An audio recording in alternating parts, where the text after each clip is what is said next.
Welcome, everybody, to another CIRF report. How did everybody's timeline go last week? Did you pick the right timeline? Are things getting scarier? Are you getting more confident in your future? We sort of have a continuation this week. We'll get into all that. It's going to initially look like there's a lot of different influences, which there are. There is a full moon coming up. But the good news is the influence and the solution are very well packed in there together, very well correlated. But initially, as we look at this front slide, the summary slide for the influence, we see congruency is very low. And that's because this is a weird Dreambot, in my opinion. Collective unconscious is sort of all over the place, but the common denominator is verbs and action. And we're going to look at all that. And so that means this green circle, which represents the Dreambot influences, is moving. It's a moving target depending on what your intentions are, what you're doing. But there is that need to do. But the doing part is mostly having to do with the Mars influence. And Mars went into Libra, and it's going to be conjunct the sun during the full moon. So that's going to be interesting. So there's this heavy doing component, but Mars is a little bit weakened. We'll talk about that.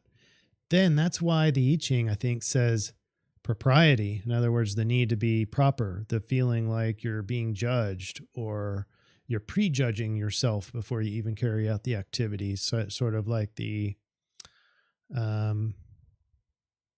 like you're on stage or a stage fright or something. And so you got the doing, but then the sort of Saturnian questioning yourself. And that's why you have this pressured hesitation. We're going to get into the astrology, and there is probably 2-3 hours worth of astrology to go through. But I'm going to cover just the very what I deem is the most important aspects of the astrology. Still 5 retrograde planets. Those are the outer planets. And then Mercury is going to join that group here towards the end of September. All right, with that, I think that's enough. Let's go ahead and get started with the comments first. See who won this week.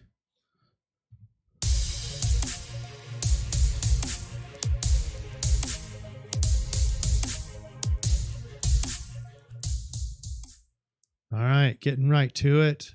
Just a notable, I thought this was really interesting. I didn't have time to go look and verify this information, but just thought I'd share this because it seems pretty important. As Duran Pat says, venting your spleen psychologically and energetically and vibrationally means releasing anger and resentment. And so just research that for yourself. It's the function of the spleen. And so I think this might be an ongoing basis just to clear that spleen out, even though last week seemed to be the epicenter of spleen detox. But they say, thanks for sharing that, much needed at this time. To me, ego is what gets us out of bed in the morning and what gets us through our day, while our spirit and soul are the directors of the play. You're a poet and didn't know it. But also, this is important, and I highlight this ego thing for this week, too. Last week was the search for self, and you're going to see how the rave goes only one notch higher, or one notch lower, down to hexagram 25, and continues this ego journey. And so it's a really important on self this week again, but it's a continuation of last week. All right. Ravi says, still smiling and still joyous within, which makes the external shenanigans seem distant and almost irrelevant.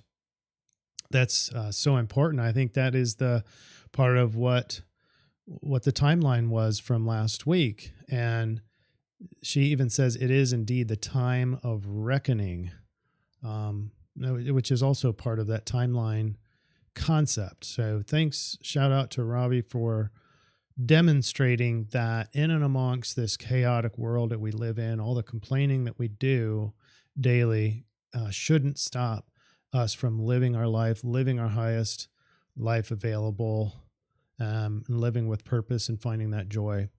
And then just a quick shout out to the folks that might be new, but or just comment periodically. Just want to say thank you for commenting. So Timothy says, "Thanks, brother. We don't say that enough to you," and I really appreciate that. There's sort of an energy there in that intention, and I thank you. Knucklehead, I love that handle, says, "I always look forward to your show. Thank you. And says in California, so my heart goes out to you. Captain Ron says, "That was really good. Thank you." Leah says, "The matrix is about to collapse. Choose your timeline." That's sort of what I was thinking too. So thanks for summarizing last week, but not the main summary. This is the inferred summary. So didn't fully collapse, but unless you chose a different timeline. Heck, maybe we've lost a couple listeners because they chose the other timeline. I don't know. But we did really good in views last week, so that may not apply. Christopher says, "Thank you for your work." Shout out to Christopher. Thank you. All right, so here's the runners up for the winner of the best comment award. Remember, that's the most up arrows, but there was a tie. These three people, let us see it now, not for me to say, and then Nicholas all scored with a 4 up arrows. But you know what? I messed this one up. I was going to have a tiebreaker, and the tiebreaker is the amount of replies. So not for me to say one with watching on YouTube and Rumble, and they are helping the algorithm. So huge shout out. Hanging out with the dog because I can't go for a walk in the storms, getting ready for something massive and positive to happen. And I wonder where that is. I'm thinking of California, and if you're on Telegram, you saw my comment of my prediction of what happens out in California. So hopefully I'm wrong. I want to be wrong on that. But shout out to Not For Me To Say for winning this week's best comment, as evidenced by the replies and the number of ups. But check out the other comments too, because they're very worthy, obviously, of these up arrows. Okay, let's get into the astrology. Wait, hold on. Dreambot first. Zoom in.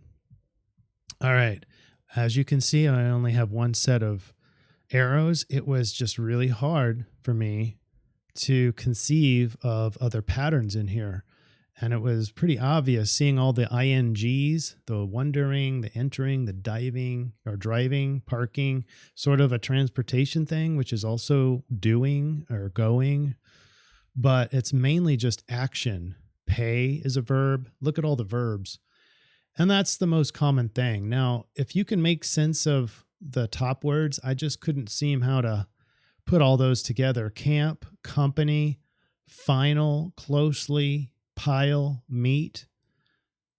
I don't know. Just seems really random to me. They're not extraordinarily high surge scores, so I didn't put a whole lot of credence into it.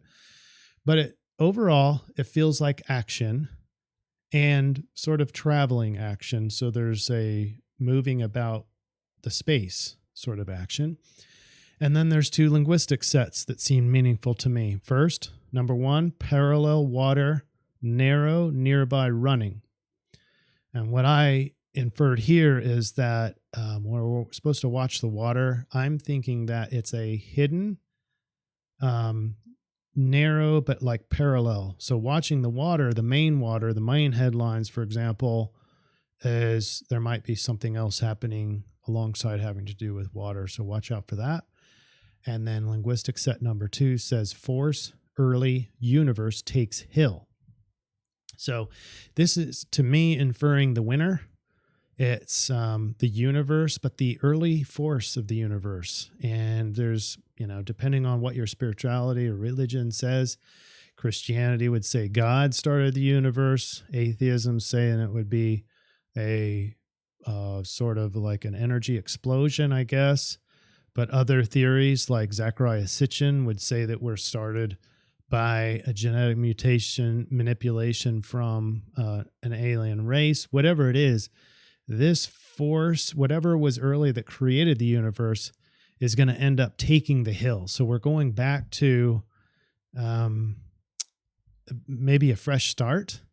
Maybe you might be looking at this from just a national standpoint, like republic versus the democracy that we morphed into. By the way, democracy is the form of election, or supposed to be.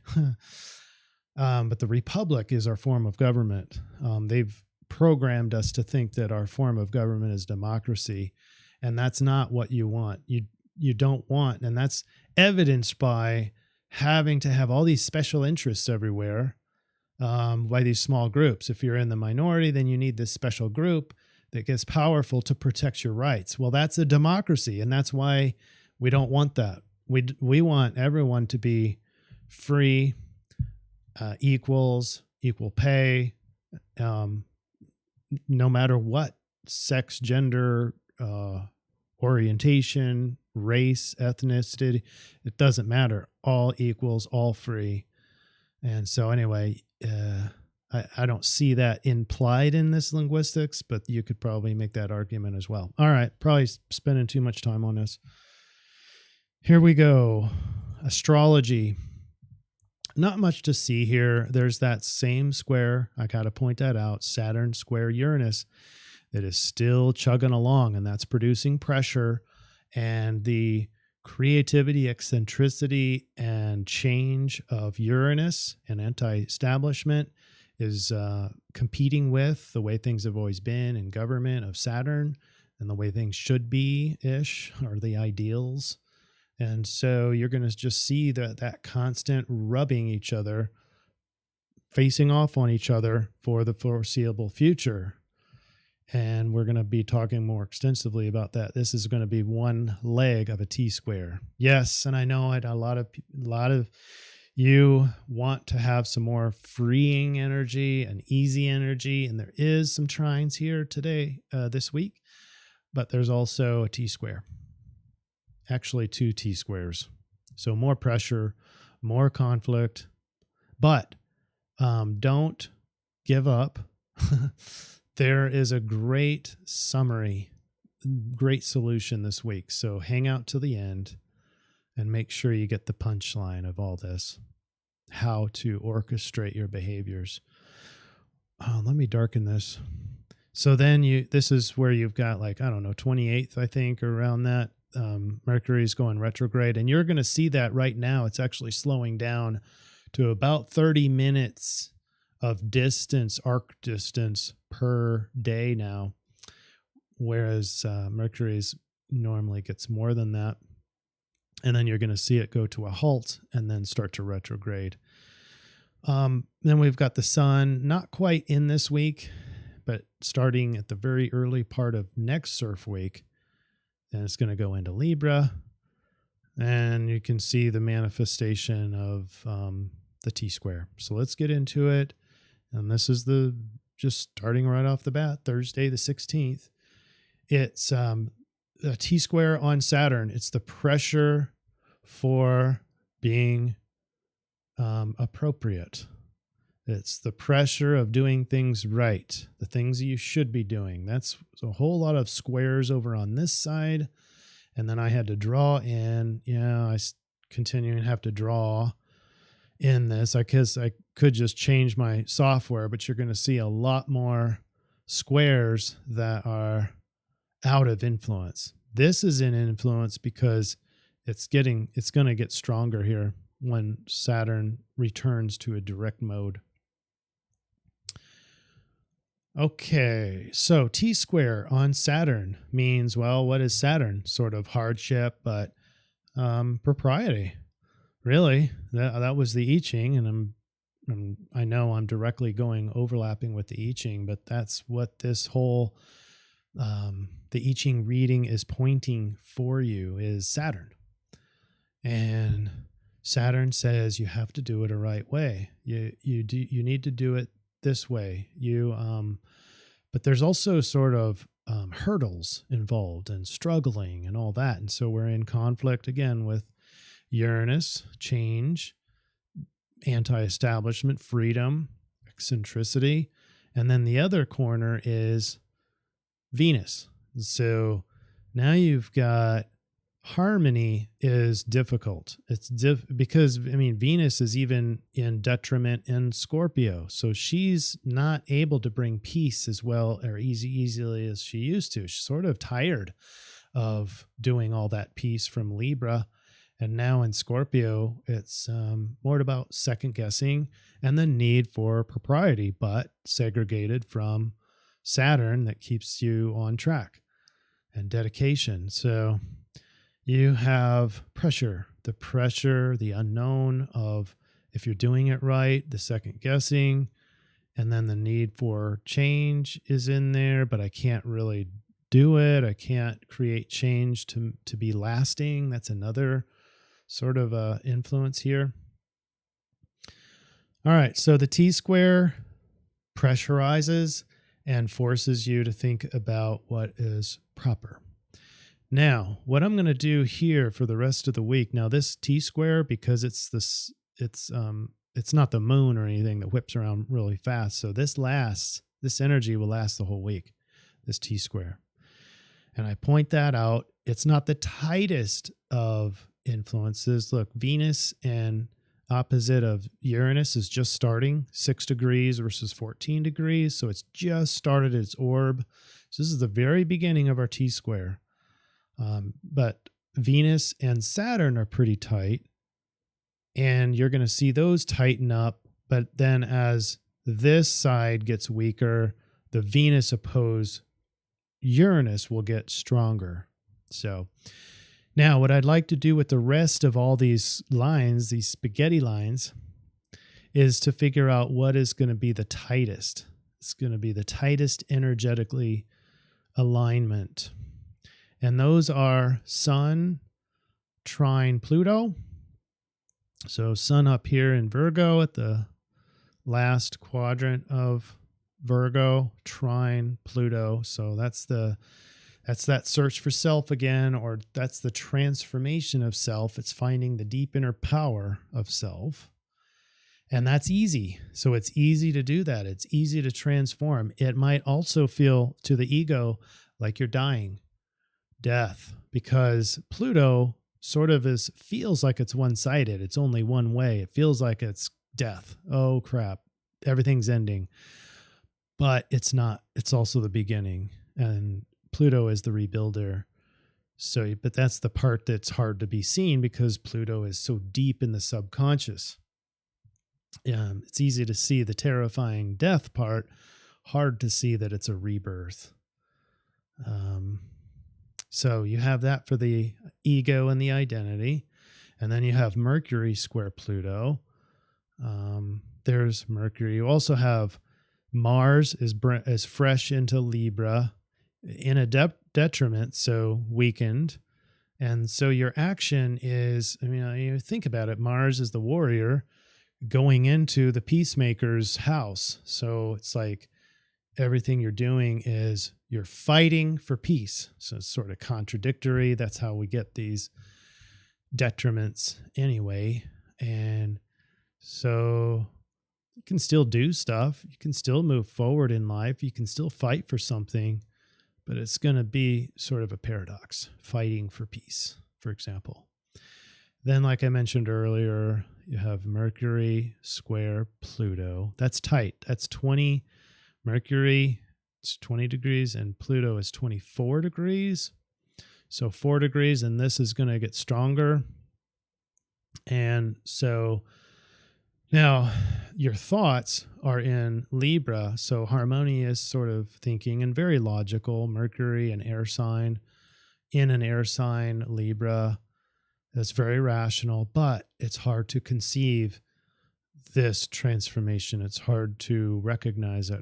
It feels pressured by it. But then Mercury also has a trine over to Jupiter.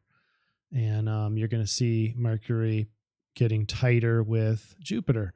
So lower mind, the reptilian mind, the ego, sort of mind, rational, logical, is easily obtaining wisdom, optimism from Jupiter.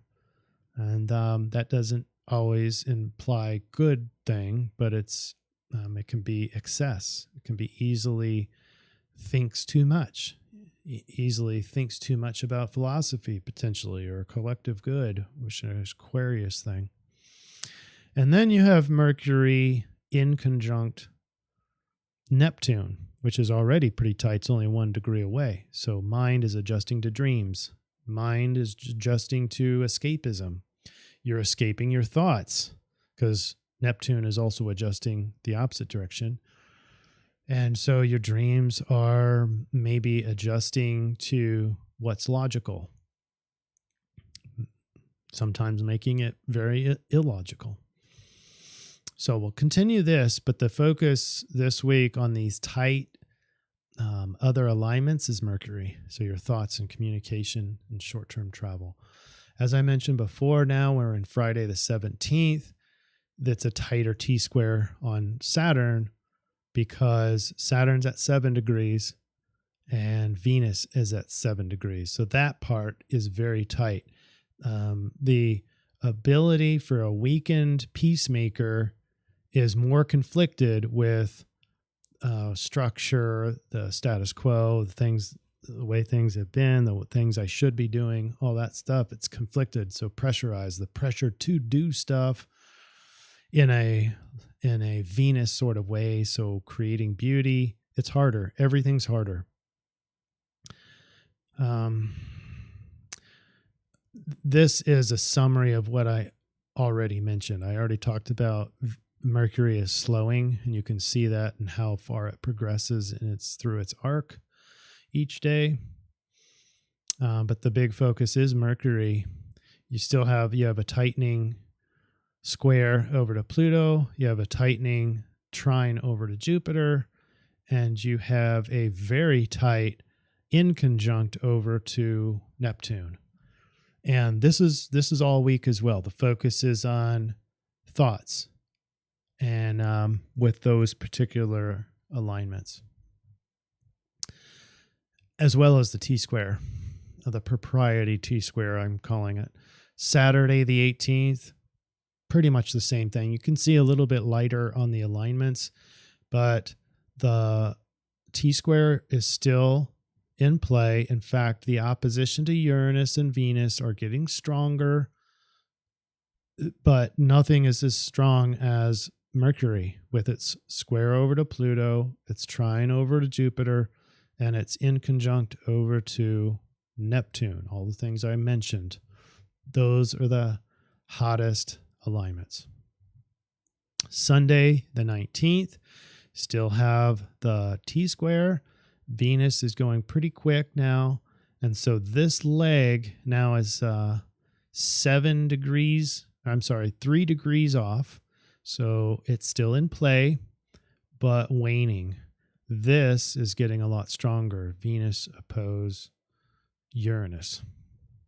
Venus still heavy influence.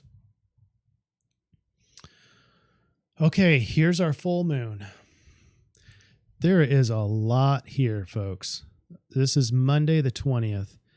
This is at 6:54 p.m. And so most of us, you're going to see the moon rising. Might be below the horizon technically, but shortly thereafter, then you'll see that a little bit later, depending on where you are. At the exact time of the full moon, I think New York and the East Coast might be seeing it above the horizon. But anyway, moon is rising, and so that's out in the open. It signifies that it wants to be seen. It's gonna create a lot more influence on the human psyche because it's going up over, and when you have line of sight to that moon, it can energize the people under it. Obviously, in the lower hemispheres, it's quite the opposite. So we have two sides to this full moon. It's a full moon in Pisces. It's in the very end stages of Pisces. And it's 7 degrees away from Neptune. So it's in orb with Neptune. So it's fully like, how do I escape? How do I feel good? How do I get out of here? Kind of a thing. Plus it's really dreamy emotions, the moon, and a full moon or full emotional set, and Neptune, the planet of dreams and fantasy and illusion. It's full up, recognized as a very dreamy, very crazy sort of reality.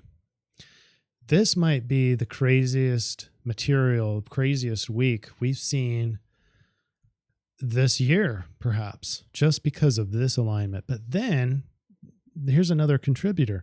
On the other side, the sun side, because remember, you can't have a full moon without the sun shining on it. So it is in the last stages of Virgo. So there's another like the way things should be. So very detailed, very analytical is Virgo, and OCD-ish. That's energies being shined on this crazy full moon that wants to escape anyway. So you got like, imagining a mass amount of people in humanity all behaving in a way of escapism at this time on Monday night, and plus or minus 24 hours. I think there's going to be some crazy stuff here. Furthermore, what I was getting to earlier, you see this Mars in detriment. So your action, your yang this week is in detriment. So it's weakened, but it's within the orb of the sun. So that energy is also being emanated into the moon. And this is the energy of contradiction. I'm going to fight for peace is in that sun that's being emanated over to the moon. So on this side is fight. I want to fight for something. On this side is how do I escape, or fight or flight. This is flight. This is fight. So you have an embedded, and you know, full moons are crazy anyway. So you have this uber hesitancy. That's that pressured hesitation. Like go over into the right-hand corner of your screen. Pressured hesitation with this overlap. This is it. And it's the culmination all this CIRF week of the feeling like you need to be proper and you need to be doing something, but I'm almost rather escape, or it's just inner conflict. It's at its maximum. And then people normally sort of up their crazy behavior around a full moon anyway. On top of that, you have still this T-square, and the tightest of the T-square is 3 degrees away with the opposition, Venus and Uranus. So I'm thinking that if everyone is feeling this, everyone living, if you can imagine, in a crazy dream reality, all wanting to escape and all wanting to fight for something they don't know what they're supposed to be fighting for.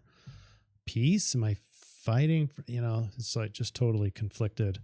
So that's going to be really interesting. Look for that one.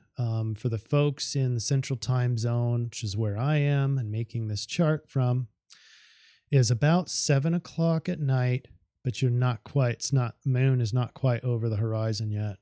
So you're going to have to wait until, well, of course, this is the sunset, time of the sunset. And, but you're not going to see it probably here until after dark. If you're on the East Coast, you probably see it, before it actually gets dark, coming up, cresting, rising above the eastern horizon. But should be beautiful in Pisces. It's at, if there is a home for a full moon, a crazy full moon, obviously Cancer is where the moon's supposed to be, but I'm thinking the full moon loves being in Pisces. It's mystical, connected. It's also ideal. Did we mention that one? Pisces is idealism. They're also self-sacrificing.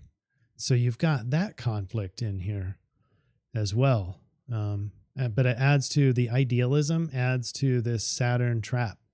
So you've got multiple ways to get to this propriety or this need to be proper sort of sensation this week. And actually the solution is not too far different from that. So hang on, we're almost done here with the astrology. Tuesday, the 21st, T-square continues.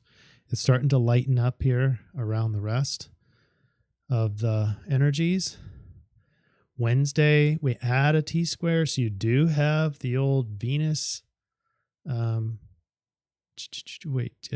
barely have the Venus T-square, or the Saturn T-square. It's barely there, 13 degrees and 7 degrees. So almost to the max orb. So it's very loose. The tighter T-square is on Pluto. So it's going to feel trapped in a death cycle.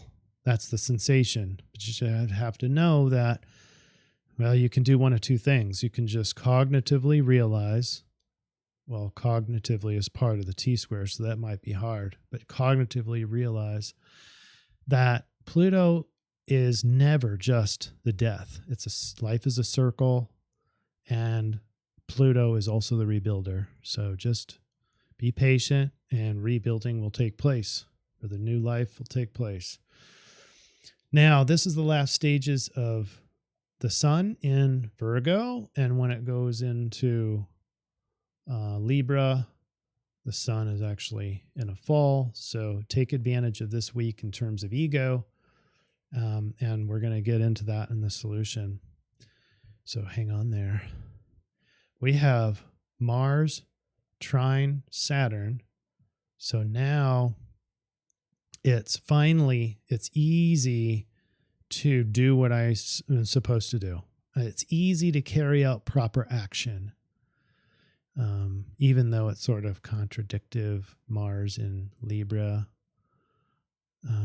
it becomes easy to carry out proper action. It's easy for the ego because the sun is trine Saturn, so the sun is easy to carry out action, or easy to see hardship, or easy to synergize with the status quo or the way things should be. So that's easy. And then the way things should be is carried out by Mars. So ego easily carries out proper action, but that's only on the last day. The rest of the week, it's hard.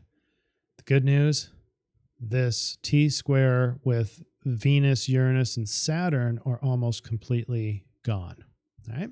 So by the next CIRF report, it's over. All right. We didn't have any change lines. We had hexagram 54. So that means that since there's no other there's no other hexagram because there's no change lines, then that means 54 is the influence and the I-Ching solution. Propriety, the need to be proper. It is easy to make disastrous mistakes when you venture outside the bounds of propriety. If you assert yourself too much or try to make yourself indispensable, you will invite misfortune. If you are in doubt as to whether you should follow your heart or your head, allow some time to pass. There's your solution for the Mars that's interconflicted, fighting for peace. And that's just a metaphor. I'm not saying that you're only going to feel the need to fight for peace. It's just an example, one example of many in the detriment Mars in Libra. Perhaps the answer will become clear when you allow time to pass. Boldly asserting yourself right now could bring misfortune. Let me read that one more time. Boldly asserting yourself right now could bring misfortune, so do not attempt to be overly creative or attract too much favorable attention. At the same time, allowing yourself to drift aimlessly can be a mistake. That's the full moon conjunct Neptune in Pisces. So it's not a time of just going with the flow and drifting. There is an element of doing, and we'll get into that. Here's the lines. The unchanging line says, forced into an inferior position, be true to who you are. There's the finish to our ego journey from the last couple of weeks. The subordinating energy of this hexagram, when it is unchanging, can be a message that another's unavailability is not going to change. Hint, hint. Don't try to change other people's minds.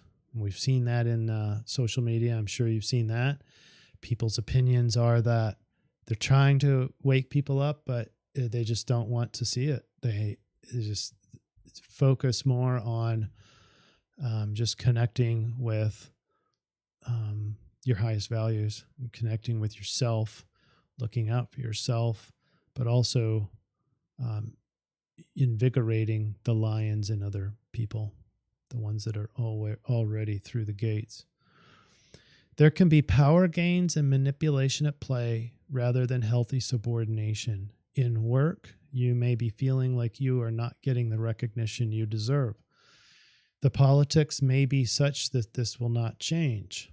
Propriety needs to be examined because you may be interfering in something that is none of your business. That one is for me because I'm going into other necks of the woods just to get a true barometer for how much awakening is happening. And then, kind of putting in some seeds of hoping that people can wake up, but nobody wants to hear it. Nobody wants to hear anything right now unless it has exactly what to do with what you already believe. And I think that's a manifestation of fear, but also the AI in the social media is creating hate across all sorts of divides.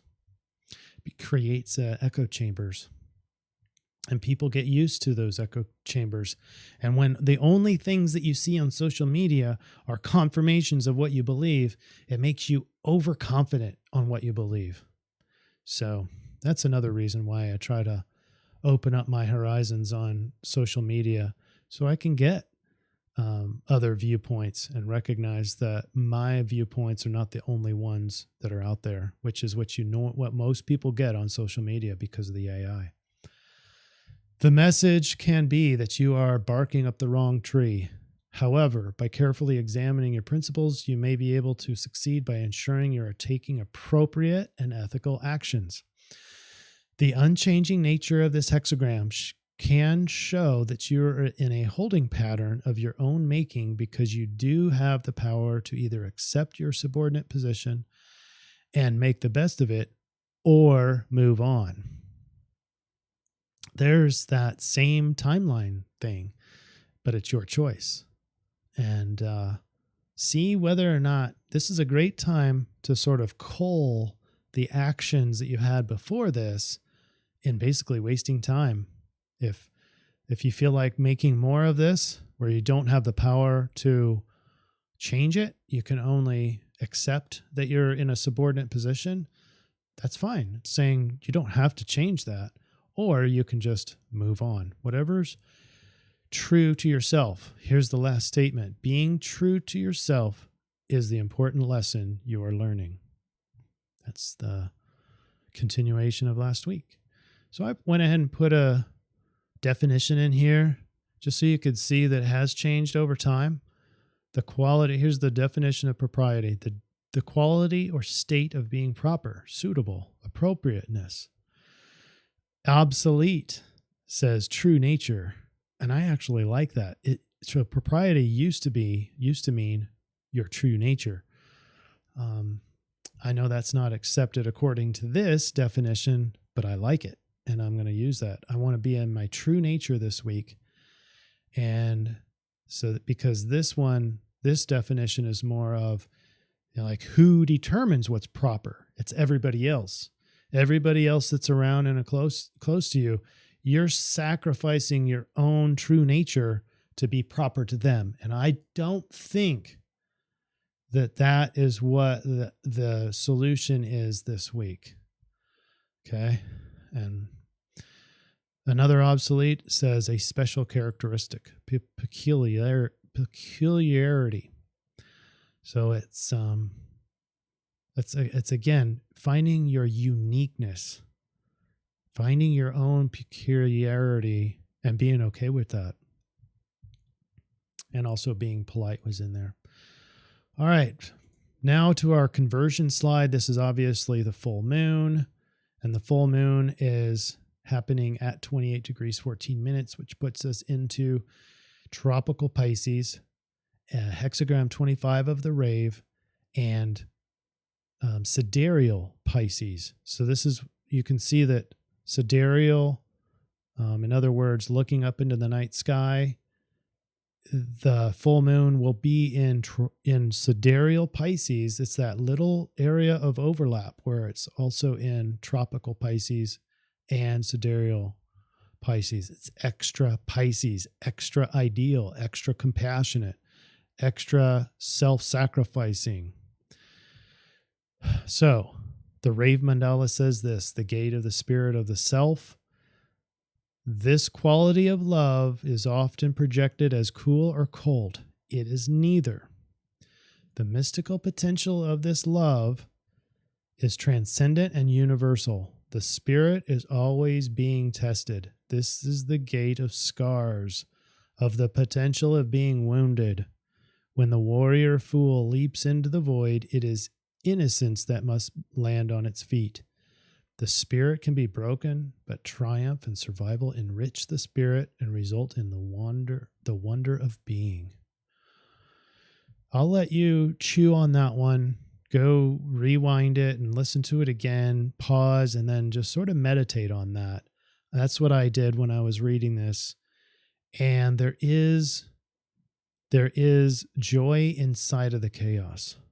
There is peace, there's calmness inside of the eye of the hurricane, that sort of thing. That's what I got out of it. Now, the line says it's innocence, the perfection of action through uncontrived and spontaneous nature. This is the epitome of who you are. This is the obsolete version of propriety. It's being exactly who you are. Now, ironically, it said selflessness in line 1. That's where the full moon is. 28 degrees, 14 minutes. Actually, wait, hold on. Let me check this. 28:14. I think I might have 28:14. It's technically just outside of this selflessness, so I'm going to have to get back to you all on that one. Disregard. Can't look at that. I will get back to you on Telegram, okay? On what exact line that should be. Alrighty. So here is the solution slide. Let's go over to here. You can see it better. If you can imagine this craziness and you know what you should be doing, but can't quite do it, and there's pressure to do it. Everyone's looking at you, feeling like you're going to be judged. You know, it's pressured hesitation and all sorts of inner conflicts in there. So just remember, we had I-Ching 54. Be true to who you are. Don't bark up the wrong tree. Don't assert yourself too strong. The foremost need to be proper to yourself. And then the rave, gate 25, spirit of the self, innocence. Psychic attunement is its own reward. To have motiveless action. The universalization of activity. It's a mouthful.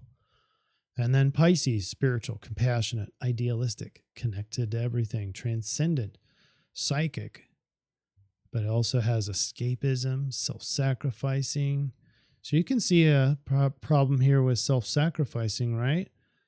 If you're busy self-sacrificing, what's the downside to that? You're not being true to who you are. So that's the priority, and that's the biggest challenge this week when you've got the solution as Pisces. So here we go. The full moon in Pisces is also rising with Neptune, so the energy is an emotionally charged, dreamlike, crazy state. Therein offers the first and highest reward, psychic attunement. In order to get there, you'll have to be emotionally vulnerable, perhaps seeing each emotion as your inner child manifests. Have a week with motiveless. What is motiveless? It's not having an agenda, and you're not having some sort of forethought.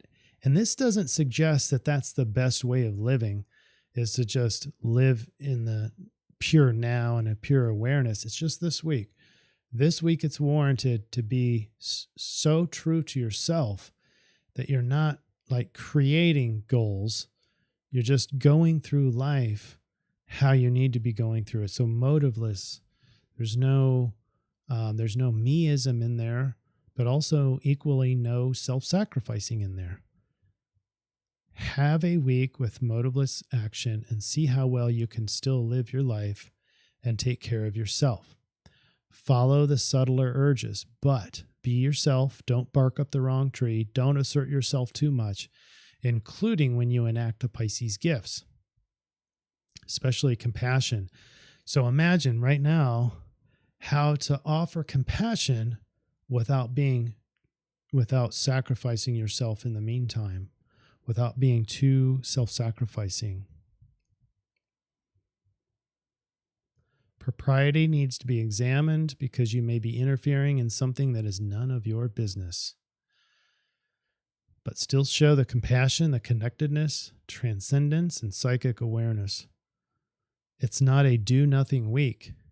So the key is doing properly, or doing it with propriety. And how do you know if you're doing it properly? Well, it better be the very deepest, unique part of yourself. That's why last week was so important, is the search for self, get to really get to know you. That's when the emotions pop up. It's the inner child crying out. Fulfill those needs from the old inner child self, and hence extinguish the emotion. It's not about stopping the emotion from happening or escaping, although that's a really easy influence this week. These emotions pop up, the inner conflict pops up, and then boom, we're out there escaping in the Neptune and the full moon. So it's not that either. No escaping, no self-sacrificing, unless it's ultimately true to you, true to who you are. And how do you know that? Well, it's motiveless action. There's no personal gain involved. It's just who you are. It's just who you are. That's the motto for this week. Am I being me? All right. That was a mouthful. That's 48 minutes. That seems like the new timeline for these CIRF reports. Well, I hope that helps, and I hope everyone has a fantastic week as the circus and the charades get to an all-time high, according to the astrology. But we're together. We're one. And good wins. Good always wins. See you, everybody. See you next week. If there is a next week. Bye.